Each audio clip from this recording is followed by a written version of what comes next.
Good morning, and thank you for attending. My name is Melinda Johnson, and I am the treasurer of Ocamper.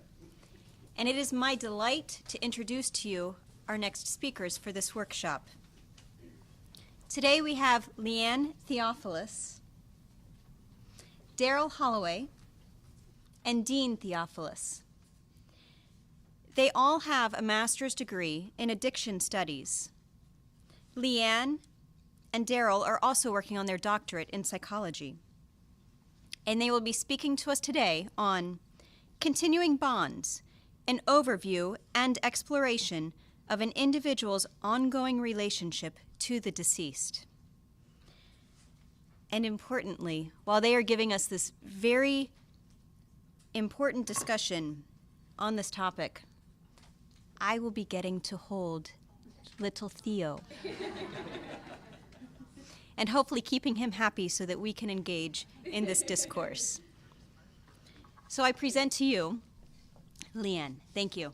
Thank you. All right. Yes, I'm hoping that our 5-month-old baby doesn't make ancient faith, the background there. But we'll see. So hello. Thank you guys all for being here. One thing to note is Daryl and I are working on our dissertation, and our topic is about continuing bonds, which we'll kind of define in a moment here. So we have been reading lots of articles over the past 2 years in this topic, so we're excited to, share the knowledge of what we've learned. So here's just a little overview. I hope you got a PowerPoint if you want to make any notes or things like that. If you do have any questions, we're going to ask that you wait till the end. We tried to cushion in at least about 10 or 15 minutes. And when we do that, we have a microphone at the front here just so that Ancient Faith can record those questions as well. But here's a little overview. So this topic of continuing bonds relates to grief and loss. And so what we're going to do is go over just a very brief history of kind of like the last 100 years about grief in psychology. And then we're going to go into then what actually is continuing bonds. We're going to define it, go over some different types. We'll do a little exercise here, and then go over kind of the main research areas.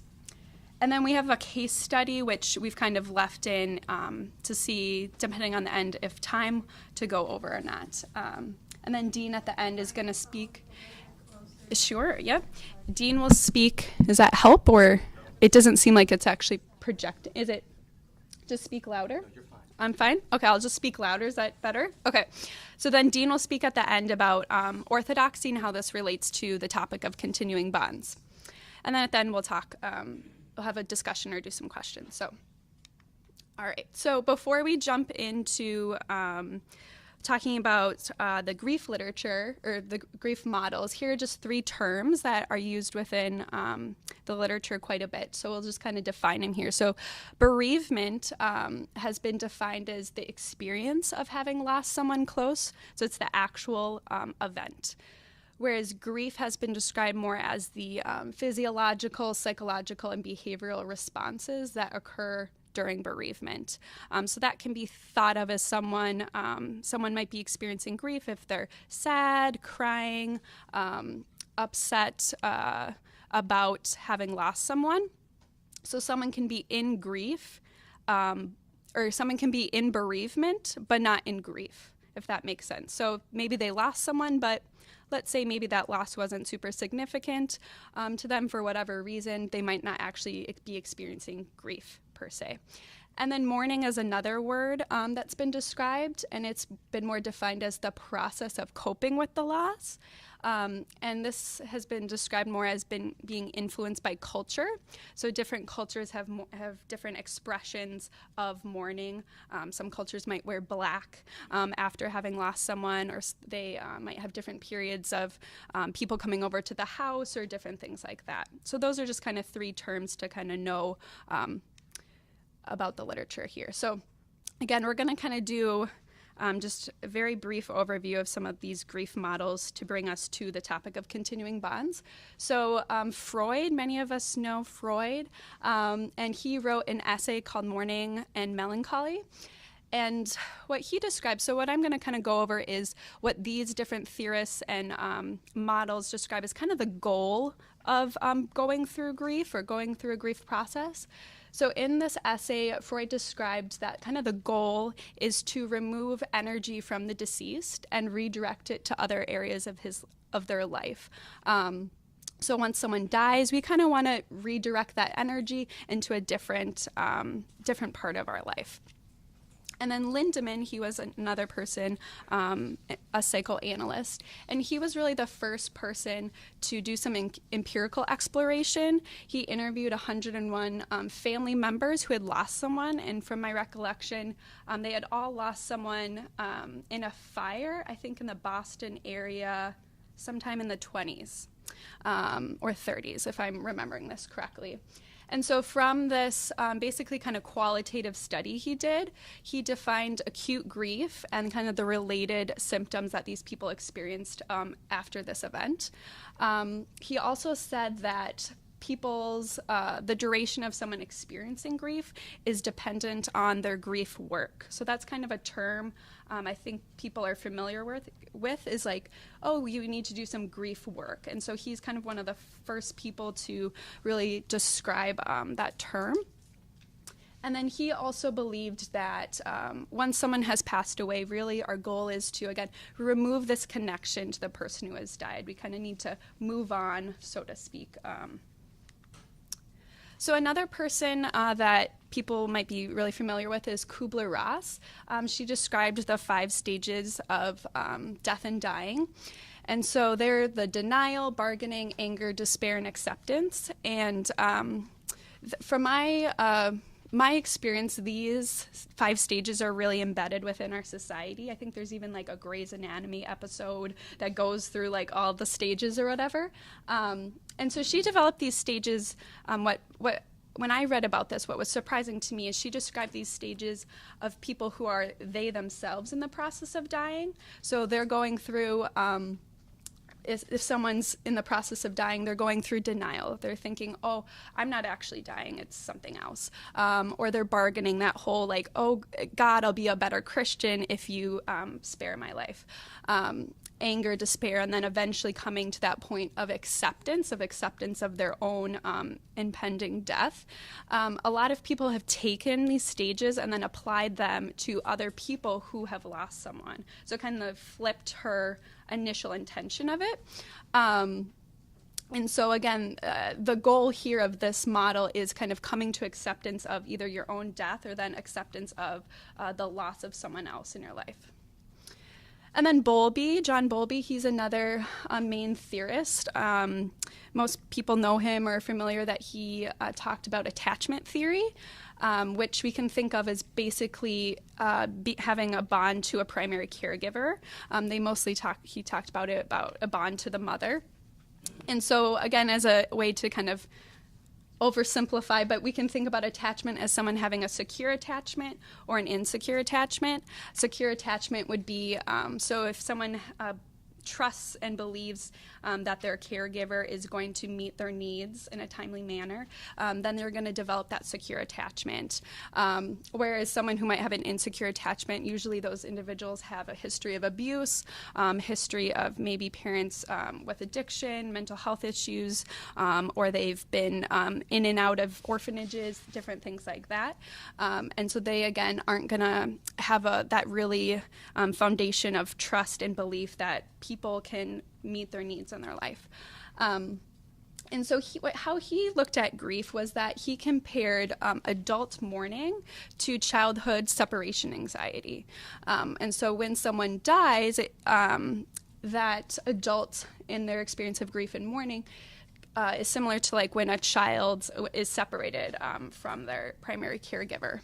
And so here he, again, brought in kind of that attachment idea of how we're attached to our primary caregivers might actually influence how, when someone passes away in our life, how we respond to that.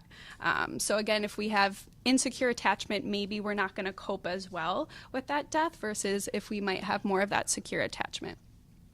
And so he also emphasized that we need to form a new type of connection with the deceased person after they've passed away. And so then the last model I'll go over here is someone called Warden. And he, from 1982 up till, I think, 2018, he just put in a new edition. He's has this handbook called the Grief Counseling and Grief Therapy, a handbook for the mental health practitioner.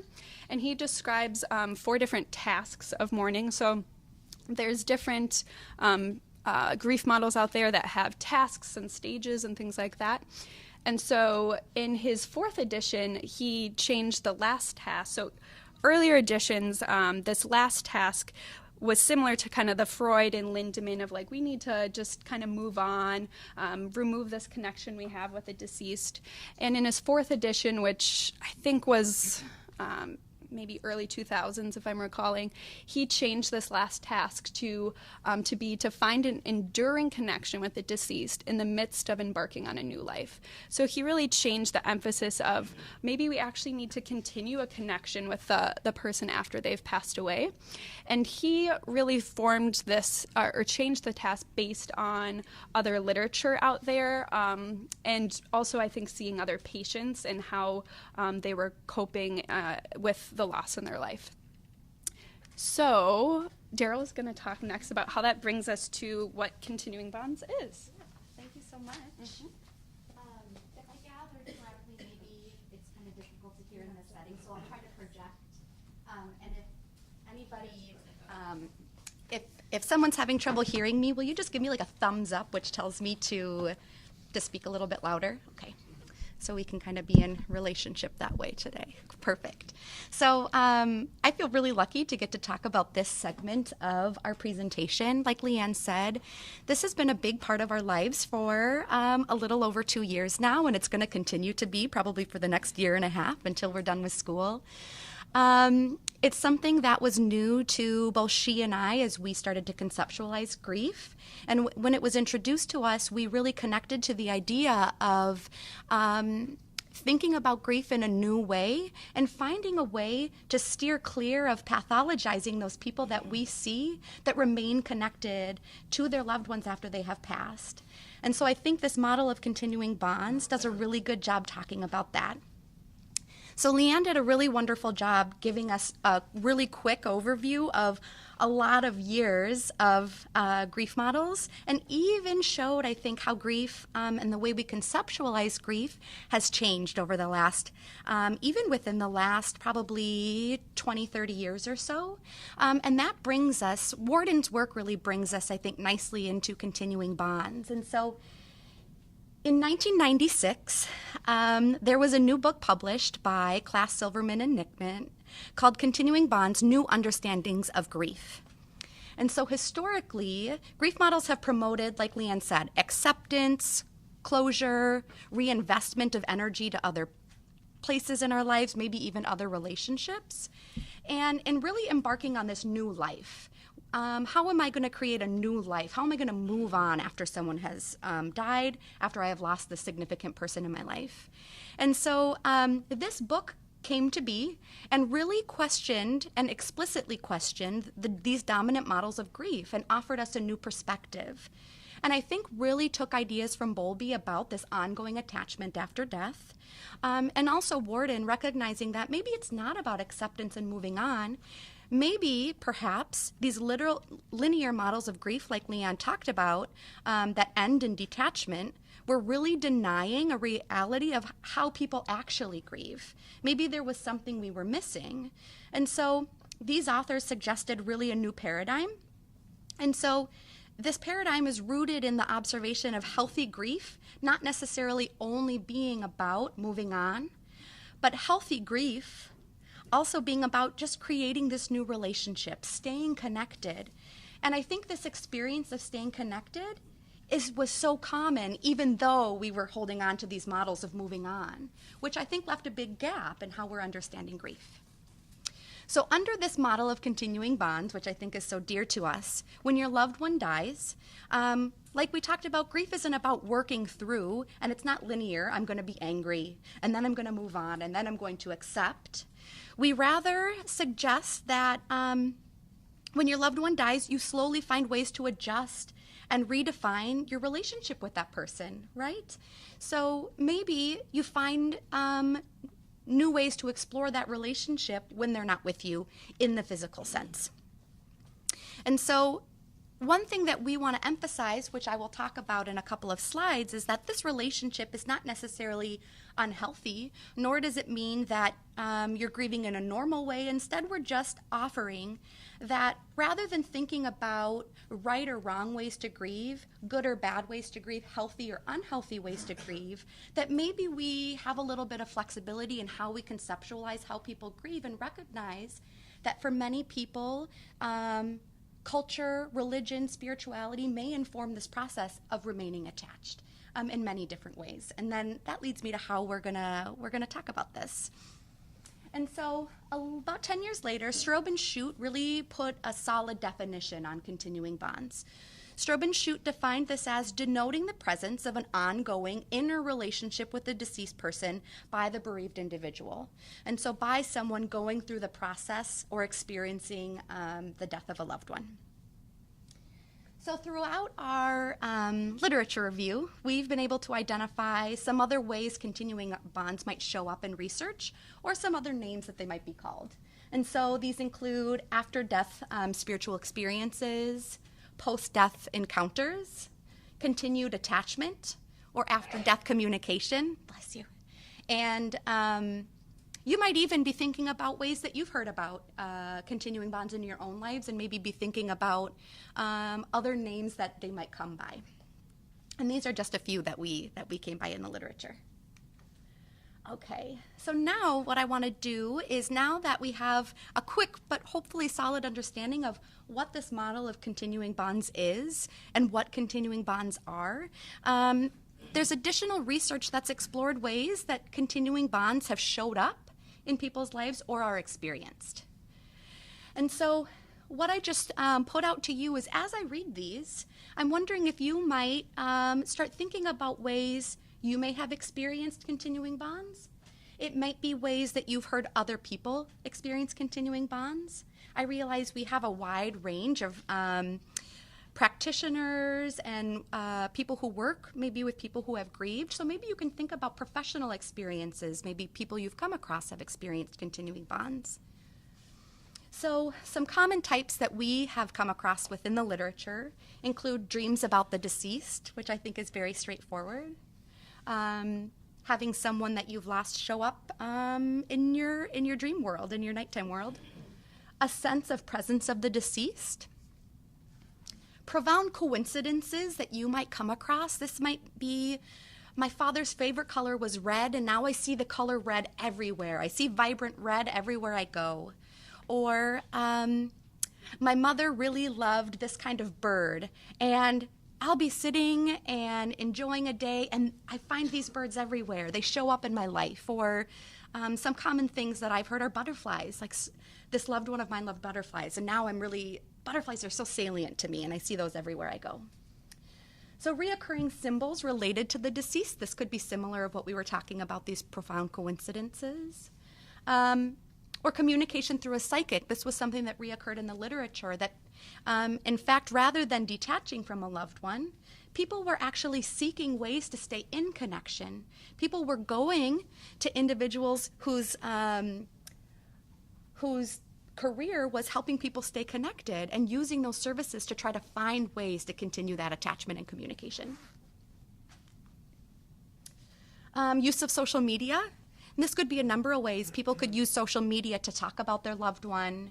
People might use social media to have a memorial page dedicated to their loved one. They might post pictures of their loved one, or a loved one's page might still exist on social media that they're continuing to stay attached with in that way. And this, as you can see, is a little bit newer, this new aspect of how are we remaining attached even in the kind of modern day and using technology. Visions of the deceased, and this is well awake. So maybe you are walking to work and, man, you really thought that you saw that person that was so important to you. You could have sworn that you saw their face walking by. Or even hearing their voice. Something that I've heard is, man, I'll be having a difficult time, and my dad talks me through that. My dad talks me through these difficult times where I might usually call him on the phone and talk to him about some troubles I'm having. Now he just talks me through it. And then this focus on fond memories, and I know that I see that a lot in my work.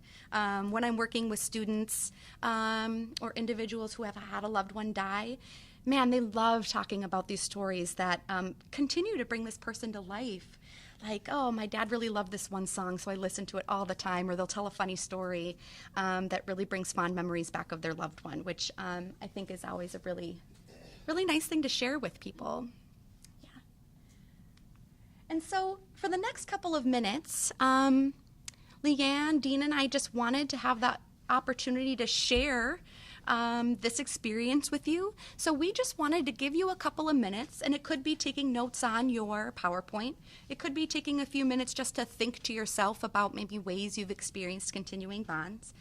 Or maybe you're sharing it with your neighbors, and then we want to come back and just chat about either personal ways you've experienced continuing bonds, or maybe ways that you've heard continuing bonds show up in your own work, whatever work that might be. So we're going to just give you a couple of minutes, and then, yeah, we'll call you back in a couple and go from there. Sound good? Any questions about that? Feel free to talk more. Yes, please, please. Okay, good.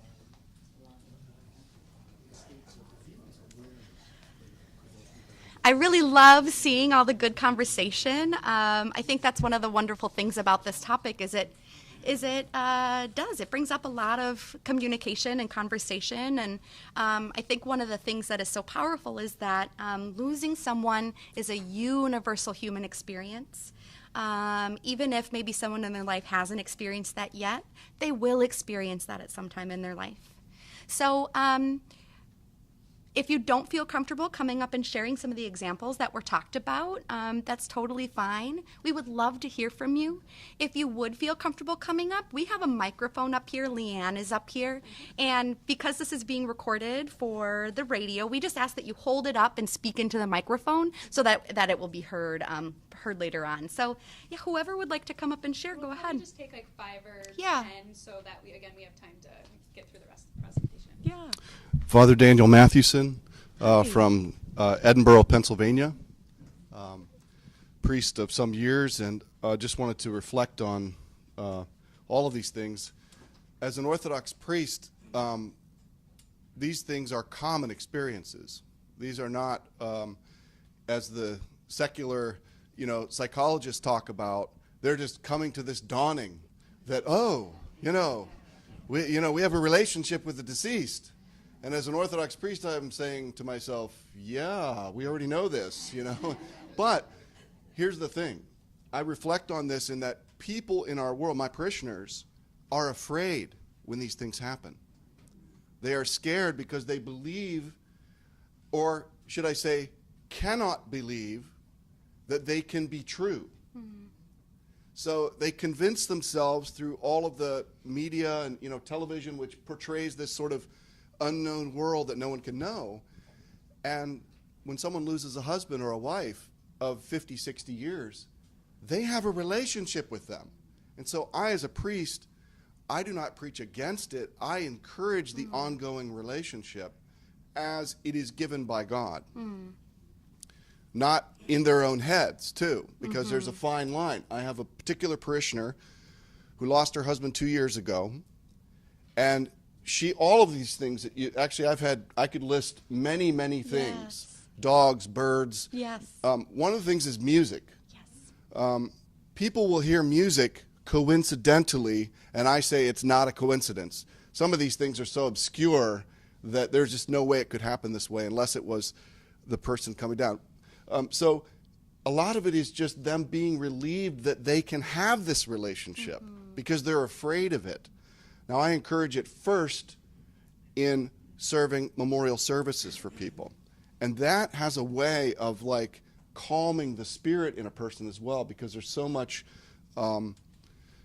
language that speaks of resting and that Christ is our rest and that they're reposing. Literally, Christ is the rest of our orthodoxy. He is where we rest, and he rests in us and we in him.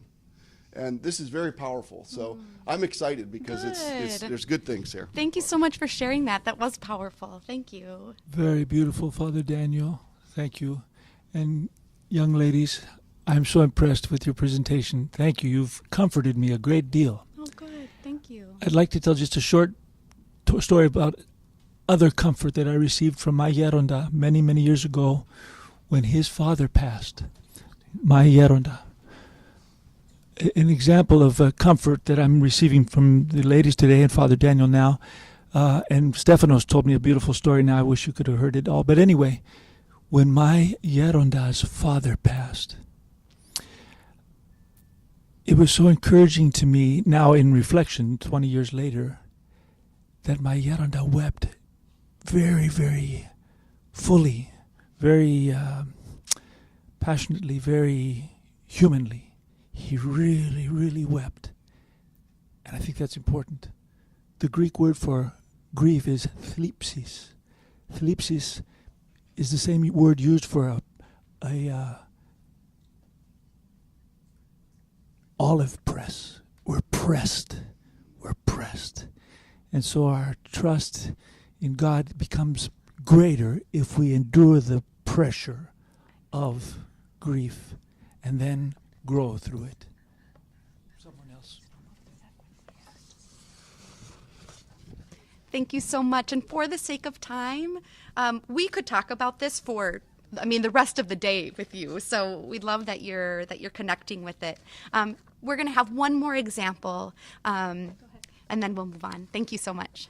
I'm in the 30th day of my husband's passing, and I just want to say how grateful I am for the Orthodox way of these 40 days. My husband accepted Jesus a couple months before he passed and loved hearing from the Orthodox Study Bible. And I stopped at St. Tikhon's and was reading a couple of reference books. One, maybe you know, Soul After Death, very thick Greek, and the other by Larche. And just had more comfort from Father John from Cherry Hill, New Jersey, because we think of the toll houses. In my case, one thing happened. I believe it was Ancient Faith or this group's lecture when I learned that a physician at a psych hospital took all the case files and repented for every single individual. When I heard that a couple months ago, I started repenting for my husband. And I will continue that. I feel it's my job forever and ever. And now I'm repenting for everybody. Praise God. Thank you so much. Thank you so much. Thank you. All right. Those were all really wonderful examples, and I wish that I could have been in each of your shoes listening and to your sharing. So thank you so much for participating in that way. So what I want to do is just do a really brief introduction to maybe more ways that we've been able to categorize or consider continuing bonds in psychological research. So a little bit different way to think about types of continuing bonds showing up, but Schultz and Brown in 2015 identified that there are three primary ways that continuing bonds, can be experienced.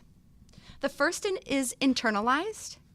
And so a continuing bond that has a subjective experience of the deceased. So I imagine my child is watching over me, an internal sense, a feeling that you have. Externalized are those continuing bonds that had concrete actions. And so the example here from one of their participants is, I've kept objects or possessions that belong to my child because it comforts me. This was their blanket, so now I sleep with that blanket every night. So something that's externalized, right? Something that is an action that we can see and observe.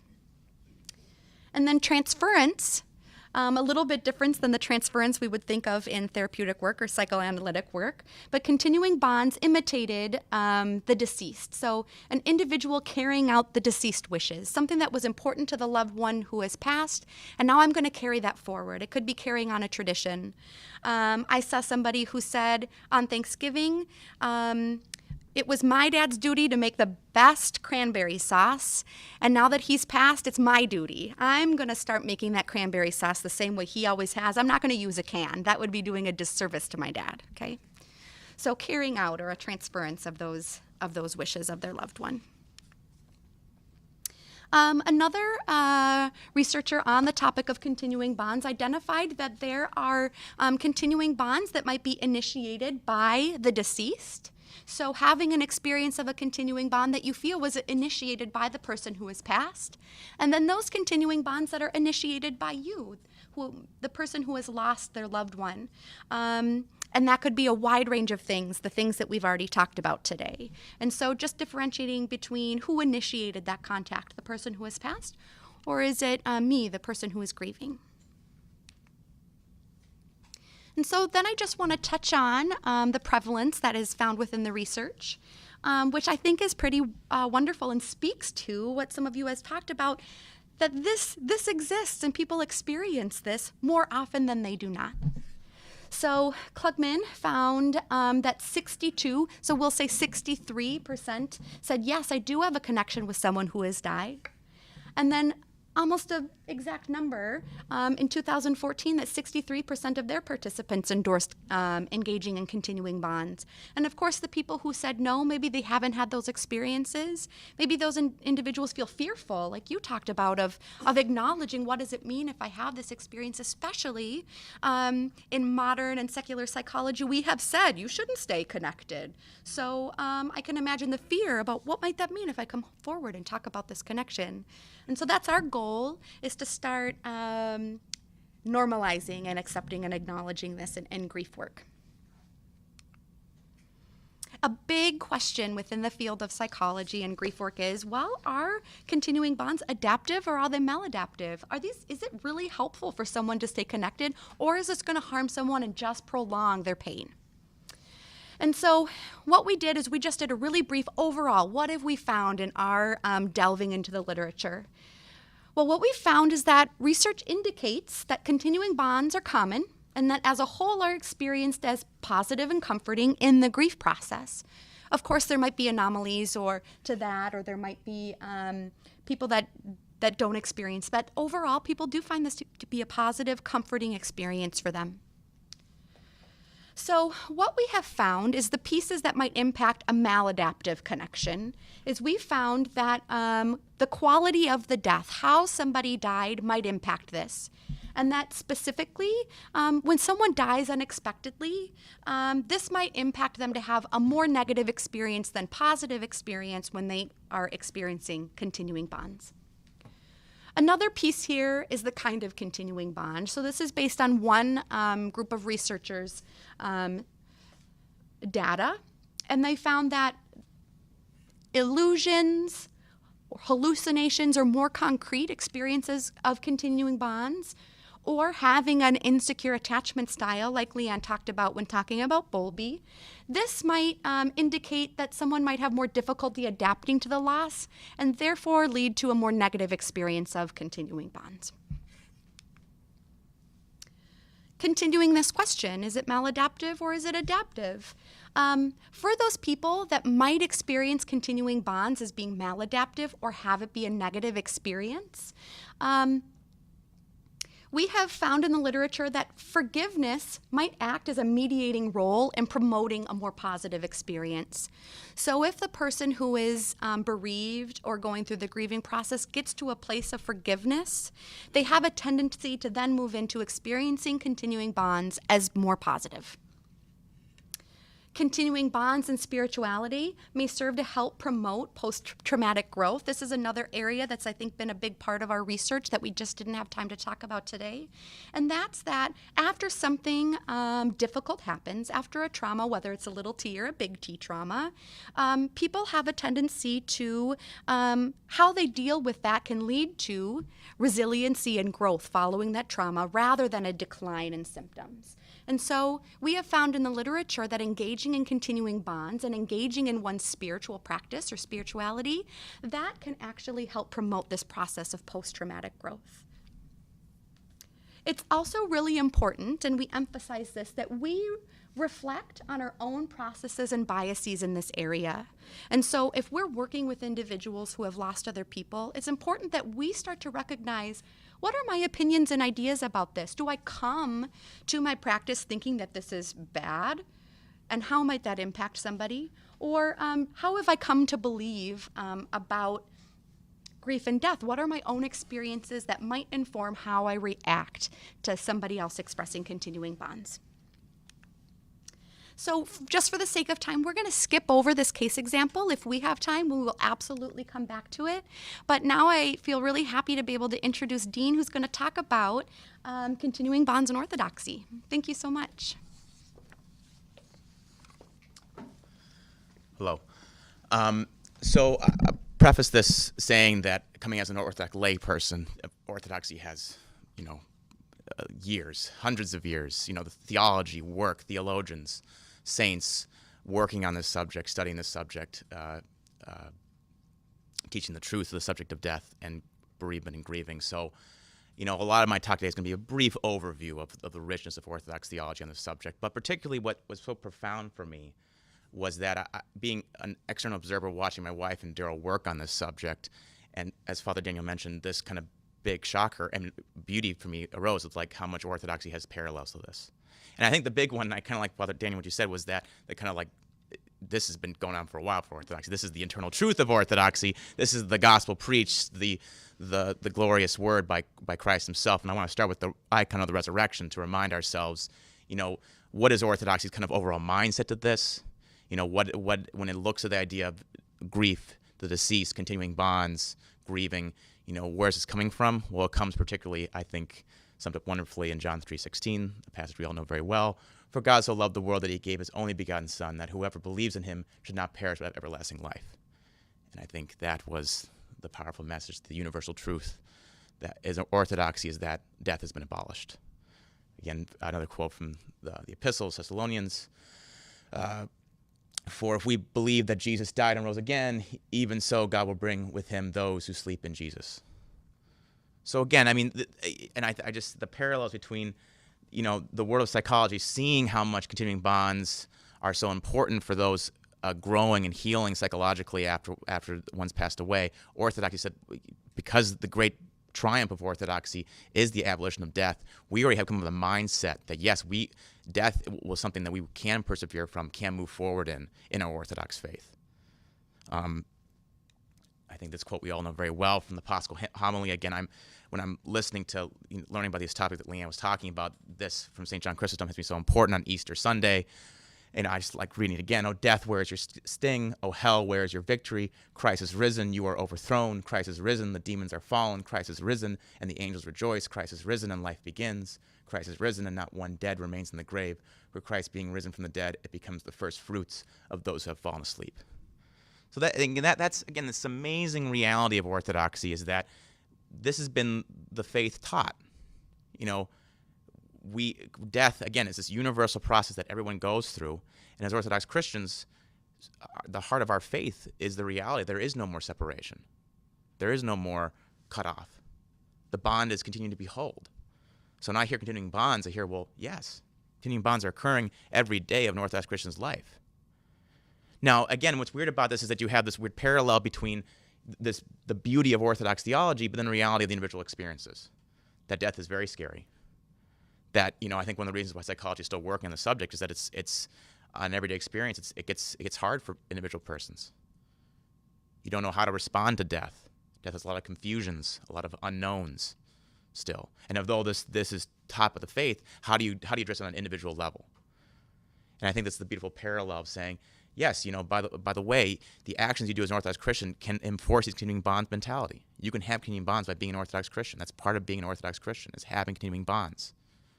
Many days we live and breathe with continuing bonds in our life because death has been trampled, because there is no more separation, because so much the triumph of Orthodoxy is the fact that there's no more separation. So that's just a great mindset to think about, particularly particularly as Orthodox clinicians approach this subject and as Orthodox lay people approach this subject. I use particularly the book The Liturgy of Death by Cashman, and he talks a little about this, is that since the end of separation, the end of death has been overthrown by Christ, so much of the walk of a Orthodox Christian is having bonds. He writes, the relationship between the deceased and the living is primarily that of communion, of the indestructible unity in Christ. Death is no longer a separation. So again, we walk, we live with this, we breathe with this reality. This is how we interact in our daily lives with this fact that there is no separation, there is no final goodbye. He writes again, the dead returned among the living because they are alive, because death as separation has been overcome. Christians are not only resting with the saints, but are buried at sanctos among the saints, where the saints, the church, are, where the risen Lord is in the midst of those who love him. So again, I think about this on a practical perspective. When you're approached with this reality of someone saying, I went through a loss, how do I deal with this? It's like, well, walking the Orthodox Christian life is living with communing bonds. You can start this process of understanding how to grieve in a much more profound, more meaningful way by being an Orthodox Christian.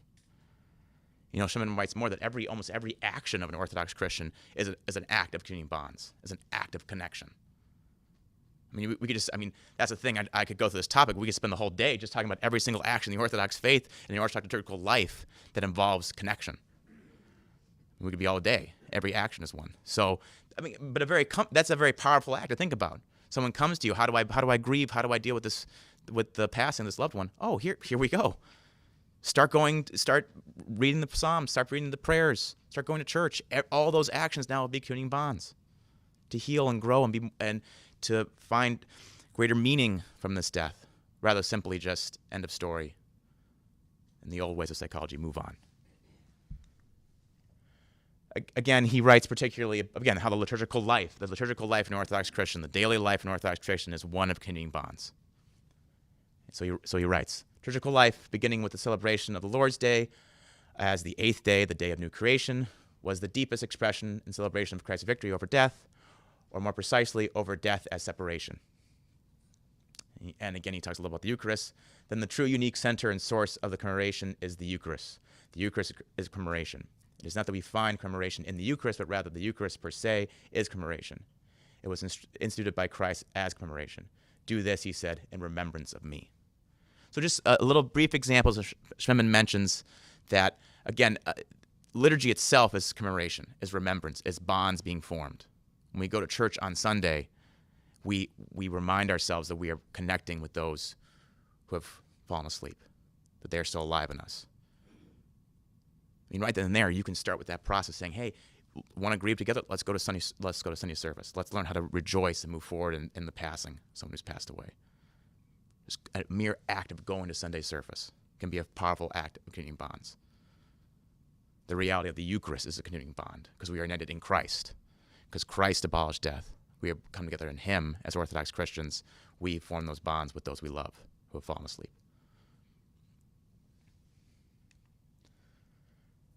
And I like this quote too.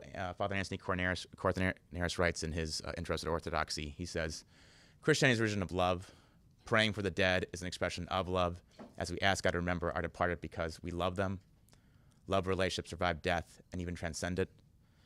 Another important thing to remind, too, is that I think continuing bonds, particularly with that Orthodox perspective, the spirituality perspective, is an act of love.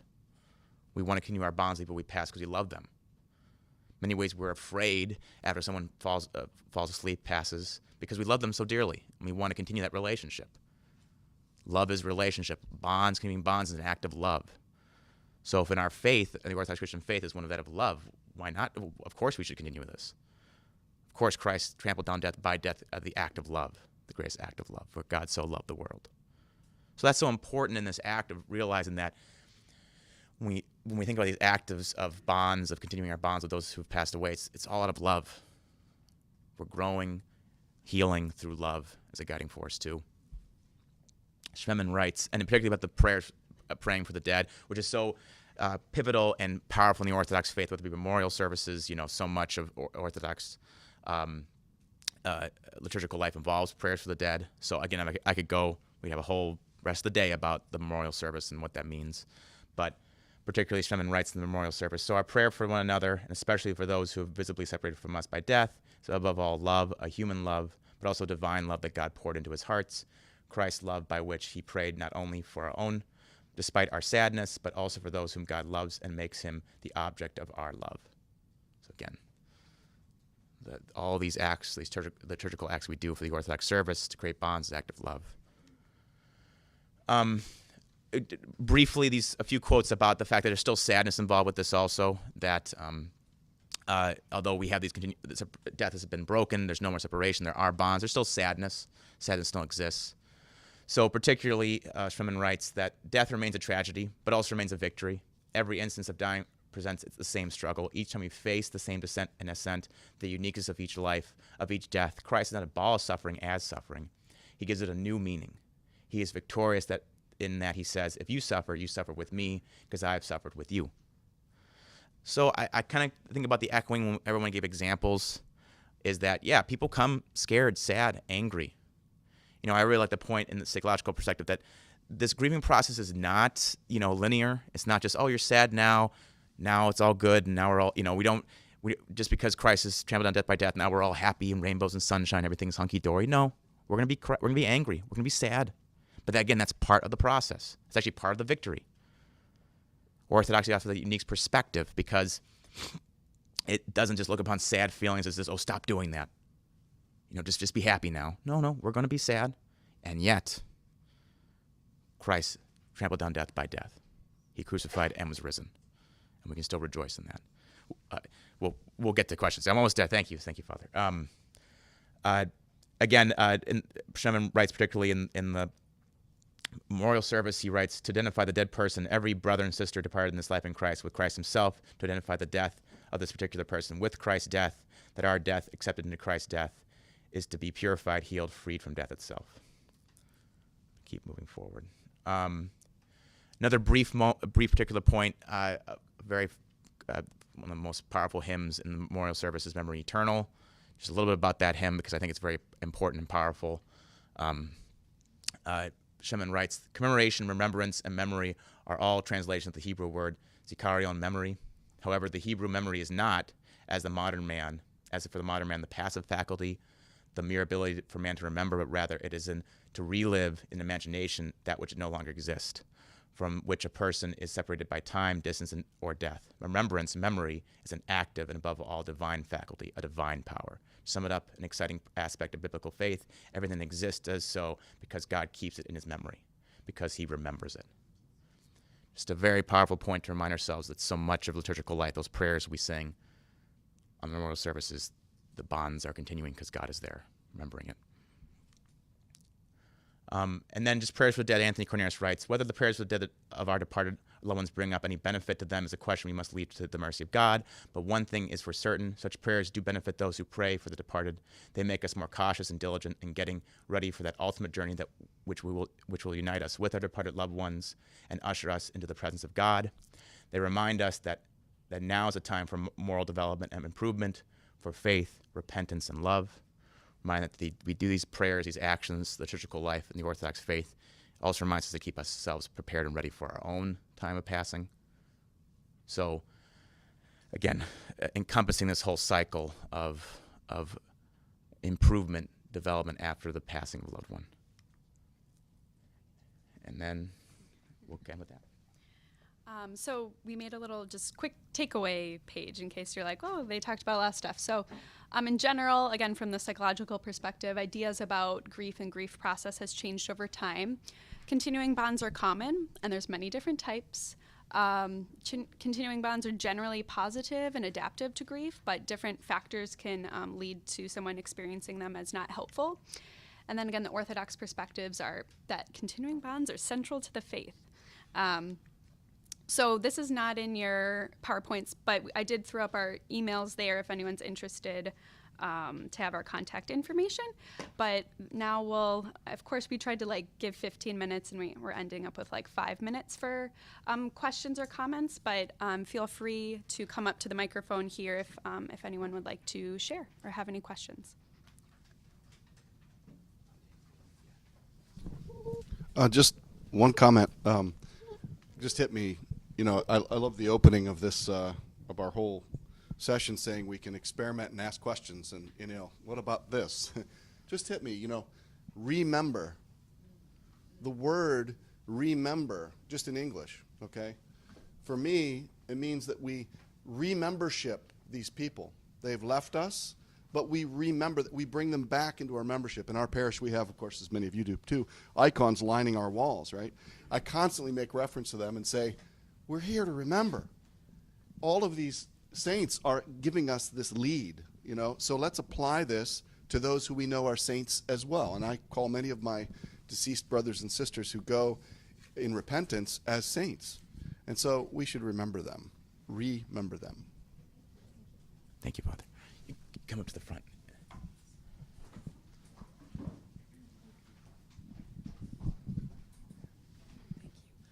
Thank you very much. My name is Catherine. I'm not a professional counselor.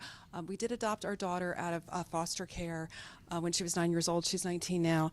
And she had profound neglect and abuse. And one of the aspects of her continuing struggle is that she has auditory hallucinations and visions. And we now have her at a psychosis clinic, but it's just interesting. And for the first time, it occurred to me, her biological mom just died last year, and she claims to hear her, but these voices and these hallucinations are people that were in her life. So she was separated from her mother. She was ultimately separated from her brother. She was separated from her sister. And I just, maybe it's a question, it is a question that just occurred to me, that she's continuing the relationship in her grief, and that's very helpful, I think, to think of it that way. And just the last and another question is, we talk about continuing bonds, but as Christians, you know, the story of Lazarus and the rich man and the chasm that exists. So is it really, truly Christian Orthodox to believe those bonds persist with everyone? And I would like that to be true, but let me leave it there because I said a lot. Thank you. I will tackle the first part if you want to do the second part. Sure, Okay. of course, yeah. So in terms of just like the psychosis piece, I personally am not expert in that area. But I think, you know, I don't know if this will answer your question. I think what you're sharing, though, leads to kind of some of that potential, the insecure attachment, how that might be impacting your daughter, and gives an example of potentially how this can look maladaptively. We didn't have a chance to go over the case example, but since a lot of us are talking about how it can be so positive, another example that I've seen just last year was I had someone come to me. She was from Mexican heritage and Catholic, and she came to me because someone in her life had passed, and she was very upset because she was continuing to grieve this loss, but in her kind of culture and religious background, they had 3 days to grieve, and then anything past those 3 days, the belief was that she was trapping this person's soul on earth. And so she was getting dreams from this person who's died, and she was so terrified that she was responsible for trapping this individual's soul on earth. So, you know, and I didn't know how to help her in one session, and I don't know if I was helpful in that, but I think that it gives you another taste of, oh, how can this look maladaptively? Because a lot of us, I think, we're like, oh yeah, this is good, we're continuing a connection. But different factors, historical, people's cultural background can all kind of come into play, and that everyone might not experience these bonds as helpful to them as they grieve. So I don't know if that answered that first part, but I just wanted to elaborate on that. And can you? Yeah, I mean, oh yeah. Briefly, I think what's briefly in the Orthodox perspective, you know, there's so much theology on the standpoint, so it's hard to, you know, pinpoint. I think I want to deflect it to a more trained theologian on the question. But particularly, I think the important to think about is that, you know, there's not nothing. There's not like, you know, again, in a strictly, you know, materialist, atheist, non-spiritual realm, you know, in Orthodox spirituality, as foremost, there is still continuing life. There is still something after this. There isn't. So there, whatever that may be in the particulars, of course, that's another question altogether. But so that mindset to remind that, like, as Orthodox Christians, we're still dealing with the next life. This isn't just about this life only. It's about the next life. So at least that mindset is important to think about, particularly in particular cases, because every particular case does become very, very, very hard, as Leigh-Ann has brought up. I mean, I remember many times we've talked about cases where it's like, how do you approach the scenario, whether it's Orthodox or non-Orthodox when it comes to grieving, whether it's different faiths, or whether people who haven't been baptized or not, or whether it's been people who haven't been good standing with the church. You know, all these questions come answered, and I think we have to discuss them. You know, we have to continue to discuss them and have conversations about how to approach this. I just noticed you have the same last name. Are you siblings? We are married. We are married, married father. And our baby is the baby in the back. So. If you want to track down Leigh-Ann and Dean at any point, just look for Theo. Yeah, that's right.